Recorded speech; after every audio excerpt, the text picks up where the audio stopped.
पर यह कोई पहली मरतबा थोड़ो है, कोई पहली वार थोड़ो है कि जदों बीजेपी नूं मोदी सरकार नूं देश की सर्वोच्च अदालत तो इस तरह ਦੀਆਂ ਟਿੱਪਣੀਆਂ ਜਾਂ ਝਾੜਾਂ ਪਈਆਂ ਹੋਣ ਸੁਣਨ ਨੂੰ ਮਿਲੀਆਂ ਹੋਣ। ਕੰਸਟੀਟਿਊਸ਼ਨਲੀ जो ਅਦਾਰੇ ਨੇ, जो ਇੰਸਟੀਟਿਊਸ਼ਨਸ ਨੇ ਕੰਮਕਾਰ ਕਰਦੇ ਨੇ, ਚਾਹੇ ਉਹ ਲਾ ਇਨਫੋਰਸਮੈਂਟ ਦੇ ਨਾਲ ਜੁੜੇ ਨੇ, ਚਾਹੇ ਉਹ ਚੋਣਾਂ ਦੇ ਨਾਲ ਜੁੜੇ ਨੇ, ਕਿਸੇ ਵੀ ਤਰੀਕੇ ਦੇ ਨਾਲ, ਤਾਂ ਕੀ ਉਹਨਾਂ ਦੇ ਕੰਮਕਾਰ ਦੇ ਵਿੱਚ ਕੋਈ ਸੁਧਾਰ ਦੇਖਣ ਨੂੰ ਮਿਲਿਆ? ਸਤਿ ਸ਼੍ਰੀ ਅਕਾਲ, ਤੁਸੀਂ ਜੁੜੇ ਹੋਏ ਹੋ ਪੰਜਾਬੀ ਰੇਡੀਓ USA ਦੇ ਨਾਲ ਤੇ ਪ੍ਰੋਗਰਾਮ ਸਪੈਸ਼ਲ ਰਿਪੋਰਟ ਦੇ ਵਿੱਚ ਤੁਹਾਡਾ ਸਾਰਿਆਂ ਦਾ ਸਵਾਗਤ ਹੈ। ਅੱਜ ਤਕਰੀਬਨ ਹਰ ਮੀਡੀਆ ਅਦਾਰੇ ਉੱਤੇ ਚੰਡੀਗੜ੍ਹ ਮੇਅਰ ਚੋਣ ਦੇ ਮਾਮਲੇ ਦੇ ਵਿੱਚ ਜਿਹੜੀ ਭਾਜਪਾ ਨੂੰ ਫਟਕਾਰ ਪਈ ਹੈ, ਮੋਦੀ ਸਰਕਾਰ ਨੂੰ ਜਿਹੜੀ ਫਟਕਾਰ ਪਈ ਹੈ ਸੁਪਰੀਮ ਕੋਰਟ ਦੇ ਵਿੱਚ, ਉਹਦੀਆਂ ਖਾਸੀਆਂ ਚਰਚਾਵਾਂ ਨੇ ਤੇ ਹਰ ਜਿਹੜਾ ਵੀ ਪੋਲੀਟੀਕਲ ਐਨਾਲਿਸਟ ਹੈ, ਜਿਹੜਾ ਵੀ ਸਿਆਸੀ ਵਿਸ਼ਲੇਸ਼ਕ ਆ, ਉਹਨੇ ਤਕਰੀਬਨ ਹਰ ਪਹਿਲੂ ਤੋਂ, ਹਰ ਪੱਖ ਤੋਂ ਇਸ ਬਾਬਤ ਗੱਲਬਾਤ ਕੀਤੀ ਹੈ। ਤੇ ਜਿਹੜਾ ਹਾਈ ਕੋਰਟ ਨੂੰ ਵੀ ਸੁਪਰੀਮ ਕੋਰਟ ਨੇ ਕਿਹਾ, ਜਾਂ ਇਹ ਗੱਲ ਕਹੀਏ ਕਿ ਲੋਕਤੰਤਰ ਦਾ ਇਹ ਕਤਲ ਹੈ, ਇਹ ਹੱਤਿਆ ਲੋਕਤੰਤਰ ਦੀ ਜੇਕਰ ਤੁਸੀਂ ਅਜਿਹਾ ਕਰ ਰਹੇ ਹੋ ਤਾਂ ਇਹ ਬੜੀਆਂ ਮਾਇਨੇਖੇਜ਼ ਟਿੱਪਣੀਆਂ ਨੇ ਤੇ ਚਰਚਾ ਇਹਦੀ ਹੋਣੀ ਵੀ ਚਾਹੀਦੀ ਹੈ ਤੇ ਹੋ ਵੀ ਬਹੁਤ ਰਹੀ ਹੈ। ਪਰ ਇਹ ਕੋਈ ਪਹਿਲੀ ਮਰਤਬਾ ਥੋੜੋ ਹੈ, ਕੋਈ ਪਹਿਲੀ ਵਾਰ ਥੋੜੋ ਹੈ ਕਿ ਜਦੋਂ ਬੀਜੇਪੀ ਨੂੰ, ਮੋਦੀ ਸਰਕਾਰ ਨੂੰ ਦੇਸ਼ ਦੀ ਸਰਵੋੱਚ ਅਦਾਲਤ ਤੋਂ ਇਸ ਤਰ੍ਹਾਂ ਦੀਆਂ ਟਿੱਪਣੀਆਂ ਜਾਂ ਝਾੜਾਂ ਪਈਆਂ ਹੋਣ, ਸੁਣਨ ਨੂੰ ਮਿਲੀਆਂ ਹੋਣ। ਪਰ ਕੀ ਇਹਨਾਂ ਦੀ ਕਾਰਕਰਦਗੀ ਦੇ ਵਿੱਚ ਕੋਈ ਫਰਕ ਨਜ਼ਰ ਆਉਂਦਾ ਕਿ ਇਹਨਾਂ ਦੇ ਜਿਹੜੀ ਅਪਰੋਚ ਹੈ, ਜਿਹੜੀ ਪੋਲੀਟੀਕਲ ਅਪਰੋਚ ਹੈ, ਜਿਹੜੀ ਵੀ ਕਿਸੇ ਵੀ ਸਰਕਾਰ ਦੀ ਜੋ ਹੁੰਦੀ ਹੈ, ਜੋ ਜਾਂ ਇੱਕ ਸੋਸ਼ਲੀ ਜੋ ਅਪਰੋਚ ਹੈ, ਕੀ ਉਹ ਜਾਇਜ਼ ਹੈ? ਜਾਂ ਕੰਸਟੀਟਿਊਸ਼ਨਲੀ ਜੋ ਅਦਾਰੇ ਨੇ, ਜੋ ਇੰਸਟੀਟਿਊਸ਼ਨਸ ਨੇ ਕੰਮਕਾਰ ਕਰਦੇ ਨੇ, ਚਾਹੇ ਉਹ ਲਾ ਇਨਫੋਰਸਮੈਂਟ ਦੇ ਨਾਲ ਜੁੜੇ ਨੇ, ਚਾਹੇ ਉਹ ਚੋਣਾਂ ਦੇ ਨਾਲ ਜੁੜੇ ਨੇ, ਕਿਸੇ ਵੀ ਤਰੀਕੇ ਦੇ ਨਾਲ, ਤਾਂ ਕੀ ਉਹਨਾਂ ਦੇ ਕੰਮਕਾਰ ਦੇ ਵਿੱਚ ਕੋਈ ਸੁਧਾਰ ਦੇਖਣ ਨੂੰ ਮਿਲਿਆ? ਅੱਜ ਦੀ ਇਸ ਰਿਪੋਰਟ ਦੇ ਵਿੱਚ ਆਪਾਂ ਇਹੀ ਦੇਖਾਂਗੇ ਕਿ ਮੋਦੀ ਸਰਕਾਰ ਨੂੰ ਕਦੋਂ ਸੁਪਰੀਮ ਕੋਰਟ ਤੋਂ ਝਾੜਾਂ ਪਈਆਂ ਨੇ। ਵੈਸੇ ਤਾਂ ਝਾੜਾਂ ਪੈਂਦੀਆਂ ਹੀ ਰਹਿੰਦੀਆਂ, ਪਰ ਅਜਿਹੀਆਂ ਝਾੜਾਂ ਜਿੱਥੋਂ ਇੱਕ ਤਾਂ ਕਾਰਜਕਾਲ ਦੀ ਸ਼ੁਰੂਆਤ ਹੁੰਦੀ ਹੈ, ਉਹਦੀ ਸ਼ੁਰੂਆਤ ਹੋ ਗਈ ਸੀਗੀ, ਤੇ ਇੱਕ ਲੰਘੇ 2-3 ਸਾਲਾਂ ਦੇ ਵਿੱਚ ਜਿਹੜੀਆਂ ਅਹਿਮ ਮੁੱਦਿਆਂ ਨੂੰ ਲੈ ਕੇ ਝਾੜਾਂ ਪਈਆਂ ਨੇ। ਔਰ ਇਹਨਾਂ ਤੋਂ ਬਾਅਦ ਉਹਨਾਂ ਮਾਮਲਿਆਂ 'ਤੇ ਸਰਕਾਰ ਨੇ ਕੀ ਕੀਤਾ, ਕੀ ਅਖਤਿਆਰ ਕੀਤਾ, ਸਰਕਾਰ ਦੇ ਰਵੱਈਏ ਦੇ ਵਿੱਚ ਕੀ ਬਦਲਾਅ ਆਇਆ, ਸਰਕਾਰ ਨੇ ਆਪਣੀ ਅਪਰੋਚ ਕਿਵੇਂ ਬਦਲੀ, ਇਹਨਾਂ ਬਾਰੇ ਜਦੋਂ ਤੁਸੀਂ ਇਨਵੈਸਟੀਗੇਟ ਕਰੋਗੇ, ਜਦੋਂ ਤੁਸੀਂ ਖੋਜੋਗੇ, ਤਾਂ ਤੁਹਾਨੂੰ ਇਹਨਾਂ ਚੀਜ਼ਾਂ ਦੇ ਵਿੱਚ ਕੁਛ ਵੀ ਜ਼ੀਰੋ ਤੋਂ ਬਿਨਾਂ ਹੋਰ ਕੁਛ ਵੀ ਜਿਹੜਾ ਉਹ ਪ੍ਰਾਪਤ ਨਹੀਂ ਹੋਣਾ। ਇਹਦੀ ਸ਼ੁਰੂਆਤ ਕਰਦੇ ਹਾਂ ਆਪਾਂ ਅਸਲ ਦੇ ਵਿੱਚ ਜਦੋਂ ਮੋਦੀ ਸਰਕਾਰ 2014 ਦੇ ਵਿੱਚ ਮੋਦੀ ਸਾਹਿਬ ਸੱਤਾ ਦੇ ਵਿੱਚ ਆਏ ਨੇ, ਸਰਕਾਰ ਬਣੀ ਹੈ, ਉਦੋਂ ਤੋਂ ਹੀ 14 ਤੋਂ ਹੀ ਸ਼ੁਰੂਆਤ ਹੋ ਗਈ ਸੀ। ਸਤੰਬਰ 2014 ਦੇ ਵਿੱਚ ਸੁਪਰੀਮ ਕੋਰਟ ਨੇ ਇੱਕ ਟਿੱਪਣੀ ਕੀਤੀ ਸੀ, ਮੋਦੀ ਸਰਕਾਰ ਦੇ ਜੋ ਵਾਅਦੇ ਨੇ ਉਹਨਾਂ ਦੇ ਵਿੱਚ ਗੰਗਾ ਦੀ ਸਫਾਈ ਦਾ ਇੱਕ ਬਹੁਤ ਵੱਡਾ ਵਾਅਦਾ ਕੀਤਾ ਗਿਆ ਸੀ। ਤੇ ਗੰਗਾ ਦੀ ਸਫਾਈ ਦੇ ਮਾਮਲੇ 'ਤੇ ਕੇਂਦਰ ਸਰਕਾਰ ਨੂੰ ਸੁਪਰੀਮ ਕੋਰਟ ਨੇ ਕਿਹਾ ਸੀਗਾ ਕਿ ਜਿਵੇਂ ਤੁਸੀਂ ਦੱਸ ਰਹੇ ਹੋ ਕਿ ਅਸੀਂ ਆਹ ਕਰਾਂਗੇ, ਐਂ ਤਾਂ ਗੰਗਾ ਸਾਫ਼ ਕਰਨ ਨੂੰ 200 ਸਾਲ ਲੱਗ ਜਾਣੇ ਆ। ਪਰ ਕਿਉਂਕਿ ਮੋਦੀ ਸਰਕਾਰ ਉਦੋਂ ਤੋਂ ਲੈ ਕੇ ਦੇਸ਼ ਦੇ ਮੀਡੀਆ 'ਤੇ, ਦੇਸ਼ ਦੀ ਮਸ਼ੀਨਰੀ 'ਤੇ ਕਾਬਜ਼ ਹੈ, ਇਸ ਕਰਕੇ ਇਹੋ ਜਿਹੀਆਂ ਖਬਰਾਂ ਜਿਨ੍ਹਾਂ ਦੇ ਵਿੱਚ ਮੋਦੀ ਸਰਕਾਰ ਦੀ ਕਿਰਕਰੀ ਹੁੰਦੀ ਹੋਵੇ, ਜਿਨ੍ਹਾਂ ਦੇ ਵਿੱਚ ਉਹਨਾਂ ਨੂੰ ਪ੍ਰਸ਼ਨ ਕੀਤਾ ਗਿਆ ਹੋਵੇ, ਸਵਾਲ ਕੀਤਾ ਗਿਆ ਹੋਵੇ, ਜਿਨ੍ਹਾਂ ਦੇ ਵਿੱਚ ਉਹਨਾਂ ਦੇ ਕੰਮਾਂ ਦੀ ਆਲੋਚਨਾ ਕੀਤੀ ਗਈ ਹੋਵੇ, ਉਹਨਾਂ ਖਬਰਾਂ ਨੂੰ ਜਾਂ ਤਾਂ ਦਬਾ ਲਿਆ ਜਾਂਦਾ ਜਾਂ ਫਿਰ ਉਹਨਾਂ ਸਵਾਲ ਕਰਨ ਵਾਲਿਆਂ ਨੂੰ ਚੁੱਪ ਕਰਾ ਦਿੱਤਾ ਜਾਂਦਾ ਹੈ। ਸਾਮ ਦਾਮ ਦੰਡ ਭੇਦ ਜੋ ਇੱਕ ਚਰਚਾ ਚੱਲਦੀ ਹੈ, ਉਸ ਤਰ੍ਹਾਂ ਦਾ ਇੱਕ ਰਾਜ ਜਿਹੜਾ ਆਪਾਂ ਦੇਖਣ ਨੂੰ ਵੇਖਦੇ ਹਾਂ ਇੱਕ ਤਰੀਕੇ ਦੇ ਨਾਲ। ਪਰ ਇਹ ਕੋਈ ਪਹਿਲੀ ਟਿੱਪਣੀ ਨਹੀਂ ਸੀ ਤੇ ਨਾ ਹੀ ਕੋਈ ਆਖਰੀ ਹੈ। 2014 ਦੀ ਇੱਕ ਬਹੁਤ ਅਹਿਮ ਟਿੱਪਣੀ ਆਪਾਂ ਹੋਰ ਜਿਹੜੀ ਹੈ ਚਰਚਿਤ ਟਿੱਪਣੀ ਦੇ ਮਾਮਲੇ ਦੀ ਗੱਲ ਕਰਦਾ, ਜਦੋਂ ਕੇਂਦਰ ਸਰਕਾਰ ਨੂੰ ਸੁਪਰੀਮ ਕੋਰਟ ਨੇ ਇੱਥੋਂ ਤੱਕ ਕਹਿਤਾ ਸੀਗਾ ਕਿ ਤੁਸੀਂ ਤਾਂ ਕੁੰਭਕਰਨੀ ਨੀਂਦ ਸੌਂ ਰਹੇ ਆ, ਮਤਲਬ ਤੁਹਾਨੂੰ ਪਤਾ ਹੀ ਕੋਈ ਨਹੀਂਗਾ, ਤੇ ਇੱਕ ਬੜਾ ਸੁਸਤ ਕਰੈਕਟਰ ਆ ਉਹਦੇ ਨਾਲ ਤੁਲਨਾ ਕੀਤੀ ਸੀਗੀ। ਮੋਦੀ ਸਰਕਾਰ ਲਾਪਰਵਾਹੀ ਤੋਂ ਸੁਪਰੀਮ ਕੋਰਟ ਨਾਰਾਜ਼ ਹੋਈ। ਕੋਰਟ ਨੇ ਬੇਹੱਦ ਤਲਖ ਟਿੱਪਣੀ ਕਰਦਿਆਂ ਹੋਇਆ ਮੋਦੀ ਸਰਕਾਰ ਨੂੰ ਕੁੰਭਕਰਨ ਦੀ ਨੀਂਦ ਸੌਣ ਵਾਲੀ ਸਰਕਾਰ ਕਿਹਾ ਕਿ ਸਰਕਾਰ ਕੁੰਭਕਰਨੀ ਨੀਂਦ ਸੌ ਰਹੀ ਹੈ। ਤੇ ਨਾਲ ਹੀ ਤੁਲਨਾ 19ਵੀਂ ਸਦੀ ਦੇ ਇੱਕ ਮਸ਼ਹੂਰ ਕਹਾਣੀ ਦੇ ਕੰਮਚੋਰ ਕਿਰਦਾਰ ਰਿਪ ਵੈਨ ਵਿੰਕਲ ਦੇ ਨਾਲ ਕੀਤੀ ਸੀ। ਉਸ ਟਿੱਪਣੀ ਦੇ ਵਿੱਚ ਤੁਸੀਂ ਦੇਖੋ ਕਿ 19ਵੀਂ ਸਦੀ ਦੀ ਕਹਾਣੀ ਹੈ, ਇੱਕ ਮਸ਼ਹੂਰ ਕਹਾਣੀ ਹੈ, ਤੇ ਉਹਦਾ ਕੰਮਚੋਰ ਕਿਰਦਾਰ ਹੈ ਇੱਕ, ਮਤਲਬ ਪੂਰਾ ਮੰਨਿਆ ਹੋਇਆ ਰਿਪ ਵੈਨ ਵਿੰਕਲ, ਉਹਦੇ ਨਾਲ ਸੁਪਰੀਮ ਕੋਰਟ ਨੇ ਤੁਲਨਾ ਕੀਤੀ ਮੋਦੀ ਸਰਕਾਰ ਦੀ। ਵਾਤਾਵਰਨ ਮਾਮਲਿਆਂ ਤੋਂ ਲਾਪਰਵਾਹੀਆਂ ਤੋਂ ਨਾਰਾਜ਼ ਸੁਪਰੀਮ ਕੋਰਟ ਦੀ ਬੈਂਚ ਦੇ ਜਸਟਿਸ ਦੀਪਕ ਮਿਸ਼ਰਾ ਤੇ RF ਨਰੀਮਨ ਨੇ ਜਿਹੜਾ ਵਾਤਾਵਰਨ ਮਹਿਕਮਾ ਉਹਨੂੰ ਜੰਮ ਕੇ ਫਿਟਕਾਰਾਂ ਲਾਈਆਂ ਤੇ ਨਾਲ ਹੀ ਕੇਂਦਰ ਸਰਕਾਰ ਨੂੰ ਵੀ ਨਿਸ਼ਾਨੇ ਤੇ ਲਿਆ। ਮਸਲਾ ਸੀਗਾ ਉੱਤਰਾਖੰਡ ਦੇ ਵਿੱਚ ਅਲਕਨੰਦਾ ਤੇ ਭਾਗੀਰਥੀ ਨਦੀ ਤੇ ਚੱਲ ਰਹੇ 24 ਹਾਈਡਰੋ ਇਲੈਕਟ੍ਰਿਕ ਜਿਹੜੇ ਪ੍ਰੋਜੈਕਟ ਆ ਉਹਨਾਂ ਦੇ ਉੱਤੇ ਜਿਹੜੀਆਂ ਕੇਂਦਰ ਸਰਕਾਰ ਤੋਂ ਸੁਪਰੀਮ ਕੋਰਟ ਨੇ ਇੱਕ ਰਿਪੋਰਟ ਮੰਗੀ ਸੀ ਉਸ ਮਾਮਲੇ ਦੇ ਵਿੱਚ, ਤੇ ਮਹਿਕਮੇ ਨੇ ਉਹ ਰਿਪੋਰਟ ਨਹੀਂ ਦਿੱਤੀ। ਮਹਿਕਮੇ ਨੇ ਉਸ ਰਿਪੋਰਟ ਨੂੰ ਦੇਣ ਦੇ ਵਿੱਚ ਸੁਸਤੀ ਦਿਖਾਈ ਤੇ ਉਸ ਤੋਂ ਬਾਅਦ ਫਿਰ ਰਿਪੋਰਟ ਨਾ ਪੇਸ਼ ਕਰਨ ਤੋਂ ਜੱਜ ਨਾਰਾਜ਼ ਹੋ ਗਏ ਤੇ ਜੱਜ ਕਹਿੰਦੇ ਕਿ ਤੁਹਾਡਾ ਹਾਲ 19ਵੀਂ ਸਦੀ ਦੇ ਜਿਹੜੀ ਕਹਾਣੀ ਹੈ ਕੰਮ ਚੋਰ ਕਿਰਦਾਰ ਕਹਾਣੀ ਰਿਪ ਵੈਨ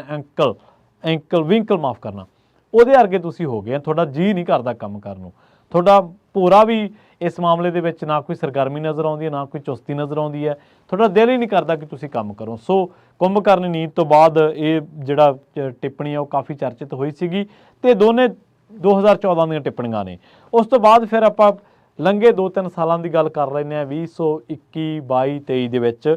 ਜੂਨ 2021 ਦੀ ਗੱਲ ਆ, ਜਦੋਂ ਇੱਕ ਹੋਰ ਮਾਮਲੇ ਦੇ ਵਿੱਚ ਕੇਂਦਰ ਸਰਕਾਰ ਨੂੰ ਸੁਪਰੀਮ ਕੋਰਟ ਨੇ ਫਟਕਾਰ ਲਾਈ ਸੀ, ਦਿੱਲੀ ਦੰਗਾ ਕੇਸ, ਦਿੱਲੀ ਲੜਾਈ ਕੇਸ ਜਿਹਨੂੰ ਕਹਿ ਸਕਦੇ ਆਪਾਂ। ਇਹਦੇ 'ਚ ਭਾਵ ਇਹ ਨਾ ਲਿਆ ਜਾਵੇ ਕਿ ਅਸੀਂ ਸਿੱਖ ਕਤਲੇਆਮ ਦੀ ਗੱਲ ਕਰ ਰਹੇ ਹਾਂ, ਉਸ ਬਾਬਤ ਇੱਕ ਸ਼ਬਦ ਹੈ ਕਤਲੇਆਮ, ਉਹ ਆਪਾਂ ਵਰਤਦੇ ਹਾਂ। ਇਹ ਹੈ ਜਿਹੜਾ ਜਦੋਂ CAA ਦੇ ਵਿਰੁੱਧ ਜਿਹੜੇ ਨਾਅਰੇਬਾਜ਼ੀ ਹੋ ਰਹੀ ਸੀ, ਪ੍ਰੋਟੈਸਟ ਹੋ ਰਹੇ ਸੀਗੇ, ਉਦੋਂ ਦਾ ਉਹਨਾਂ ਕਿਹਾ ਕਿ ਜਦੋਂ ਕੇਂਦਰ ਸਰਕਾਰ ਦੀਆਂ ਏਜੰਸੀਆਂ ਨੇ ਧੜਾ ਧੜ UAPA ਠੋਕਤਾ ਸੀ ਲੋਕਾਂ ਦੇ ਉੱਤੇ, ਪ੍ਰੋਟੈਸਟ ਕਰ ਰਹੇ ਲੋਕਾਂ ਦੇ ਉੱਤੇ, ਤਾਂ ਸੁਪਰੀਮ ਕੋਰਟ ਨੇ ਕੇਂਦਰ ਸਰਕਾਰ ਨੂੰ ਚੇਤਾ ਕਰਾਇਆ ਕਿ ਜਿਹੜਾ ਪ੍ਰੋਟੈਸਟ ਕਰਨਾ ਹੈ, ਹਥਿਆਰਾਂ ਤੋਂ ਬਿਨਾਂ ਪ੍ਰੋਟੈਸਟ ਕਰਨਾ, ਉਹ ਲੋਕਾਂ ਦਾ ਮੂਲ ਅਧਿਕਾਰ ਹੈ। ਲੋਕਾਂ ਨੂੰ ਇਹ ਅਧਿਕਾਰ ਹੈ ਕਿ ਉਹ ਪ੍ਰੋਟੈਸਟ ਕਰ ਸਕਦੇ ਆ, ਬਸ਼ਰਤੇ ਉਹਦੇ ਵਿੱਚ ਵਾਇਲੈਂਸ ਨਾ ਹੋਵੇ, ਉਹ ਹਿੰਸਕ ਨਾ ਹੋਵੇ, ਤੇ ਜੇਕਰ ਉਹ ਸ਼ਾਂਤਮਈ ਤਰੀਕੇ ਦੇ ਨਾਲ ਕਰਦਾ ਤਾਂ ਉਹਨਾਂ ਦਾ ਇਹ ਹੱਕ ਹੈ। ਇਸ ਕਰਕੇ ਕੋਈ ਇਹ ਅੱਤਵਾਦੀ ਕਾਰਵਾਈ ਨਹੀਂ ਗੀ ਤੇ ਤੁਸੀਂ ਚੱਕ ਕੇ ਲੋਕਾਂ ਤੇ UAPA ਠੋਕੀ ਜਾਂਦੇ ਹੋ। ਇਸੇ ਤਰ੍ਹਾਂ ਸਤੰਬਰ 2021 ਦੀ ਗੱਲ ਆ, ਜਦੋਂ ਸੁਪਰੀਮ ਕੋਰਟ ਨੇ ਕੇਂਦਰ ਸਰਕਾਰ ਨੂੰ ਕਿਹਾ ਸੀਗਾ ਕਿ ਬਈ ਸਾਡੇ ਸਬਰ ਦਾ ਇਮਤਿਹਾਨ ਨਾ ਲਓ। ਸੁਪਰੀਮ ਕੋਰਟ ਨੇ ਕੋਈ ਜਿਹੜੀ ਜੁਡੀਸ਼ੀਅਰੀ ਹੈ ਇਹਦੇ ਵਿੱਚ ਜਿਹੜੀਆਂ ਖਾਲੀ ਅਸਾਮੀਆਂ ਉਹਨੂੰ ਭਰਨ ਤੇ ਟ੍ਰਿਬਿਊਨਲ ਰਿਫਾਰਮਸ ਐਕਟ ਨੂੰ ਲਾਗੂ ਕਰਨ ਦੇ ਲਈ ਜਿਹੜੀ ਕੇਂਦਰ ਸਰਕਾਰ ਨੇ ਦੇਰੀ ਕੀਤੀ ਹੈ, ਉਹਦੀ ਆਲੋਚਨਾ ਕੀਤੀ ਤੇ ਅਦਾਲਤ ਨੇ ਕਿਹਾ ਕਿ ਸਾਡੇ ਫੈਸਲੇ ਦਾ ਕੋਈ ਵੀ ਸਨਮਾਨ ਨਹੀਂ ਨਜ਼ਰ ਆ ਰਿਹਾ, ਕੋਈ ਤੁਸੀਂ ਉਹਦਾ ਸਨਮਾਨ ਕਰਦੇ ਹੋਵੋ, ਉਹਨੂੰ ਇੱਜ਼ਤ ਦਿੰਦੇ ਹੋਵੋ, ਇਹ ਕੋਈ ਨਜ਼ਰ ਨਹੀਂ ਆ ਰਿਹਾ ਤੁਹਾਡੀ ਕਾਰਕਰਦਗੀ ਤੋਂ। ਤੇ ਨਾਲ ਹੀ ਇਹ ਹੈ ਕਿ ਮੁੱਖ ਜਿਹੜੇ ਜੱਜ ਸੀਗੇ NV ਰਮੰਨਾ, ਉਹਨਾਂ ਦੀ ਜਿਹੜੀ ਪ੍ਰਧਾਨਗੀ ਵਾਲੀ ਜਿਹੜੀ ਸੀਗੀ ਪੀਠ, ਉਹਨਾਂ ਨੇ ਕਿਹਾ ਕਿ ਨਾਲ ਹੀ DY ਚੰਦਰਚੂੜ ਵੀ ਸੀਗੇ ਤੇ ਨਗੇਸ਼ਵਰ ਰਾਓ ਵੀ ਸੀਗੇ। ਉਹਨਾਂ ਨੇ ਕਿਹਾ ਕਿ ਮਦਰਾਸ ਬਾਰ ਐਸੋਸੀਏਸ਼ਨ ਦੇ ਮਾਮਲੇ ਨੂੰ ਰੱਦ ਕੀਤੇ ਜਾਣ ਦੀ ਜਿਹੜੀ ਮਾਮਲਾ ਹੈ, ਉਸ ਮਾਮਲੇ ਦੇ ਵਿੱਚ ਸਾਡੇ ਜਿਹੜੇ ਕੋਰਟ ਦੇ ਜਿਹੜੇ ਅਦਾਲਤ ਦੇ ਹੁਕਮ ਹੈ ਉਹਨਾਂ ਦੀ ਪਾਲਣਾ ਹੋਵੇ, ਤੇ ਨਾਲ ਹੀ ਕਿਹਾ ਕਿ ਇਸ ਸਥਿਤੀ ਤੋਂ ਅਸੀਂ ਬੇਹੱਦ ਪਰੇਸ਼ਾਨ ਹਾਂ। ਉਸ ਤੋਂ ਬਾਅਦ 7 ਫਰਵਰੀ 2023 ਦੀ ਗੱਲ ਹੈ, ਜਦੋਂ ਕੇਂਦਰ ਸਰਕਾਰ ਨੂੰ ਸੁਪਰੀਮ ਕੋਰਟ ਨੇ ਝਾੜ ਪਾਈ ਸੀ ਤੇ ਕਿਹਾ ਸੀਗਾ ਕਿ ਭਾਰਤ ਵਰਗੇ ਧਰਮ ਨਿਰਪੱਖ ਰਾਜ ਦੇ ਵਿੱਚ, ਸੂਬੇ ਦੇ ਵਿੱਚ, ਦੇਸ਼ ਦੇ ਵਿੱਚ ਹੇਟ ਕ੍ਰਾਈਮ ਦੀ ਕੋਈ ਜਗ੍ਹਾ ਨਹੀਂ ਹੈ। ਅਦਾਲਤ ਨੇ ਵੀ ਕਿਹਾ ਸੀਗਾ ਕਿ ਜੇਕਰ ਸਰਕਾਰ ਹੇਟ ਸਪੀਚ ਦੀ ਸਮੱਸਿਆ ਨੂੰ ਸਵੀਕਾਰ ਕਰਦੀ ਹੈ ਤਾਂ ਕੋਈ ਇਹਦਾ ਹੱਲ ਵੀ ਨਿਕਲ ਸਕਦਾ ਹੈ। ਇਹਦੇ ਨਾਲ ਇਹ ਗੱਲ ਕਹੀ ਸੀ ਕਿ ਜੇਕਰ ਹੇਟ ਕ੍ਰਾਈਮ ਦੇ ਖਿਲਾਫ ਕਾਰਵਾਈ ਨਹੀਂ ਹੁੰਦੀ ਤਾਂ ਅਜਿਹਾ ਮਾਹੌਲ ਬਣਦਾ ਹੈ ਕਿ ਲੋਕਾਂ ਦੇ ਵਿੱਚ ਅਸੁਰੱਖਿਆ ਦੀ ਭਾਵਨਾ ਆਉਂਦੀ ਹੈ ਤੇ ਇਹ ਬਹੁਤ ਖਤਰਨਾਕ ਹੈ। ਜੁਲਾਈ 2023 ਦੀ ਗੱਲ ਹੈ, ਜਦੋਂ ਸੁਪਰੀਮ ਕੋਰਟ ਨੇ ਕੇਂਦਰ ਸਰਕਾਰ ਨੂੰ ਕਿਹਾ ਸੀਗਾ ਕਿ ਜਿੱਥੇ ਜਿੱਥੇ ਭਾਜਪਾ ਦੀਆਂ ਸਰਕਾਰਾਂ ਨੇ ਉੱਥੇ ਕੋਈ ਨਹੀਂ ਕਹਿੰਦੀ, ਪਰ ਜਿੱਥੇ ਗੈਰ ਭਾਜਪਾਈ ਸਰਕਾਰਾਂ ਨੇ ਉੱਥੇ ਇਹਨਾਂ ਨੇ ਅੱਤ ਚੁੱਕੀ ਹੋਈ ਹੈ। ਇਹ ਮਾਮਲਾ ਅਸਲ ਦੇ ਵਿੱਚ ਨਾਗਾਲੈਂਡ ਦੀਆਂ ਔਰਤਾਂ ਨੂੰ ਰਿਜ਼ਰਵੇਸ਼ਨ ਦੇਣ ਦਾ ਸੀ, ਜਿੱਥੇ ਭਾਜਪਾ ਦੀ ਸਰਕਾਰ ਨੇ ਕੱਖ ਵੀ ਨਹੀਂ ਕੀਤਾ ਸੀਗਾ। ਸੋ ਉਸ ਤੋਂ ਬਾਅਦ ਸਾਹਮਣਾ ਦੇ ਵਿੱਚ ਇੱਕ ਆਰਟੀਕਲ ਛਪਿਆ 12 ਅਕਤੂਬਰ 2023 ਨੂੰ, ਜਿਹਦਾ ਟਾਈਟਲ ਹੈ ਸੁਪਰੀਮ ਕੋਰਟ ਦੇ ਵਿੱਚ ਵਾਰ-ਵਾਰ ਬੇਇੱਜ਼ਤ ਕਿਉਂ ਹੁੰਦੀ ਹੈ ਮੋਦੀ ਸਰਕਾਰ। ਅਸਲ ਦੇ ਵਿੱਚ ਇਹਨਾਂ ਨੇ ਕੀ ਕੀਤਾ, ਇਹਨਾਂ ਨੇ ਦਿਲਚਸਪ ਮਾਮਲਾ ਤੁਸੀਂ ਦੇਖੋ ਕਿ ਜਸਟਿਸ BB ਨਾਗਰਤਨਾ ਜਿਹੜੇ ਨੇ, ਉਹਨਾਂ ਨੇ ਕੋਰਟ ਰੂਮ ਦੇ ਵਿੱਚ ਉਦੋਂ ਭੜਕ ਕੇ ਜਦੋਂ ਉਹਨਾਂ ਦੀ ਬੈਂਚ ਦੁਆਰਾ ਇੱਕ ਪਾਸ ਕੀਤਾ ਗਿਆ ਹੁਕਮ ਵਾਪਸ ਲੈਣ ਦੇ ਲਈ ਕੇਂਦਰ ਸਰਕਾਰ ਜਿਹੜੀ DY ਚੰਦਰਚੂੜ ਦੀ ਅਦਾਲਤ ਹੈ ਉਹਨਾਂ ਦੇ ਵਿੱਚ ਪਹੁੰਚ ਗਈ। ਮਤਲਬ ਇੱਕ ਬੈਂਚ ਨੇ ਉਹ ਚੀਜ਼ ਪਾਸ ਕੀਤੀ ਤੇ ਅਦਾਲਤ ਦੇ ਵਿੱਚ ਕੇਂਦਰ ਸਰਕਾਰ ਰੁਕਵਾਉਣਾ ਚਾਹੁੰਦੀ ਸੀਗੀ ਤੇ ਉਹ ਦੂਜੇ ਬੈਂਚ ਕੋਲੇ ਚਲ ਗਈ। ਉਸ ਤੋਂ ਬਾਅਦ ਜਸਟਿਸ ਨਾਗਰਤਨਾ ਨੇ ਕੇਂਦਰ ਸਰਕਾਰ ਨੂੰ ਕਿਹਾ ਕਿ ਸੁਪਰੀਮ ਕੋਰਟ ਦਾ ਹਰ ਬੈਂਚ ਸੁਪਰੀਮ ਕੋਰਟ ਹੈ ਤੇ ਉਹਦਾ ਹੁਕਮ ਸੁਪਰੀਮ ਕੋਰਟ ਦਾ ਹੁਕਮ ਹੈ। ਜਸਟਿਸ ਹਿਮਾ ਕੋਹਲੀ ਤੇ ਜਸਟਿਸ ਨਾਗਰਤਨਾ ਦੀ ਜਿਹੜੀ ਬੈਂਚ ਹੈ, ਉਹਨਾਂ ਨੇ ਵਾਪਸ ਲੈਣ ਦੇ ਲਈ ਜਿਹੜਾ ਮੁੱਖ ਨਿਆਂਧੀਸ਼ ਦੇ ਸਾਹਮਣੇ ਇੱਕ ਇਹਨਾਂ ਨੇ ਮੌਖਿਕ ਰੂਪ ਦੇ ਵਿੱਚ ਗੱਲ ਕਹੀ ਸੀਗੀ ਕਿ ਅਸੀਂ ਉਹਨਾਂ ਕੋਲੇ ਚਲੇ ਜਾਵਾਂਗੇ, ਡਬਲ ਬੈਂਚ ਕੋਲੇ ਚਲੇ ਜਾਵਾਂਗੇ, ਜਾਂ ਮਤਲਬ ਇਹ ਕਹਿੰਦੇ ਸੀਗੇ ਕਿ ਅਸੀਂ ਚੰਦਰਚੂੜ ਦੀ ਅਦਾਲਤ ਦੇ ਵਿੱਚ ਚਲੇ ਜਾਵਾਂਗੇ। ਉਹ ਕਹਿੰਦੇ ਤੁਸੀਂ ਐਂ ਨਹੀਂ ਕਰ ਸਕਦੇ ਕਿ ਇੱਕ ਬੈਂਚ ਨੇ ਫੈਸਲਾ ਦਿੱਤਾ ਤੁਸੀਂ ਉਹੀ ਗੱਲ ਦੂਜੇ ਬੈਂਚ ਦੇ ਸਾਹਮਣੇ ਰੱਖ ਦਿਓਗੇ। ਸੁਪਰੀਮ ਕੋਰਟ ਦਾ ਹਰ ਫੈਸਲਾ ਸੁਪਰੀਮ ਹੈ। ਸੋ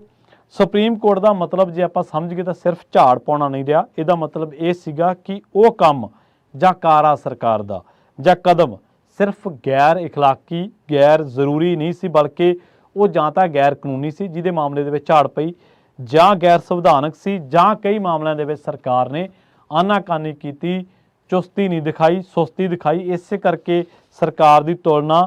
ਰਿਪ ਵੈਨ ਵਿੰਕਲ ਦੇ ਨਾਲ ਕੋਰਟ ਨੇ ਕੀਤੀ ਸੀ ਤੇ ਇਹ 2014 ਦੀਆਂ ਗੱਲਾਂ ਨੇ। ਇਹ ਉਹ ਮਾਮਲੇ ਨੇ ਜਿਹੜੇ ਸਰਕਾਰ ਦੇ ਆਉਂਦੇ ਹੀ ਜਾਂ ਲੰਘੇ 2020 21 22 23 ਦੇ ਵਿੱਚ ਜਿਹੜੇ ਮਾਮਲੇ ਸਾਹਮਣੇ ਆਏ ਨੇ। 14 ਤੋਂ ਬਾਅਦ ਆਪਾਂ 21 22 23 ਨੂੰ ਛੋਇਆ, ਇਹਦੇ ਦਰਮਿਆਨ 7 ਸਾਲ ਸਰਕਾਰ ਨੂੰ ਅਨੇਕਾਂ ਮਾਮਲਿਆਂ ਦੇ ਵਿੱਚ ਝਾੜਾਂ ਪਈਆਂ ਹੋਣਗੀਆਂ। ਪਰ ਕੀ ਤੁਹਾਨੂੰ ਲੱਗਦਾ ਕਿ ਇੰਨੀਆਂ ਝਾੜਾਂ ਖਾਣ ਵਾਲੀ ਕੇਂਦਰ ਸਰਕਾਰ ਹੁਣ ਜਿਹੜੀ ਆਪਾਂ ਗੱਲ ਕਰ ਰਹੇ ਹਾਂ ਕਿ ਚੰਡੀਗੜ੍ਹ ਦੇ ਮਾਮਲੇ ਦੇ ਵਿੱਚ ਲੋਕਤੰਤਰ ਦਾ ਕਤਲ ਹੋਇਆ, ਲੋਕਤੰਤਰ ਦੀ ਹੱਤਿਆ ਹੋਈ ਹੈ, ਇਸ ਟਿੱਪਣੀ ਤੋਂ ਸਰਕਾਰ ਨੂੰ ਕੀ ਫਰਕ ਪਵੇਗਾ? ਮੇਰੇ ਖਿਆਲ ਦੇ ਨਾਲ ਇਸ ਦੀ ਤਵੱਕੋ ਕਰਨਾ ਵੀ ਬੇਹੱਦ ਗਲਤ ਹੈ ਕਿ ਸਰਕਾਰ ਦੇ ਕਾਰਕਰਦਗੀ ਦੇ ਵਿੱਚ ਕੋਈ ਸੁਧਾਰ ਜਾਂ ਪਾਰਟੀ ਦੀ ਕਾਰਕਰਦਗੀ ਦੇ ਵਿੱਚ ਕੋਈ ਸੁਧਾਰ ਆਊਗਾ। ਬਹੁਤ ਬਹੁਤ ਧੰਨਵਾਦ, ਜਲਦ ਮਿਲਾਂਗੇ।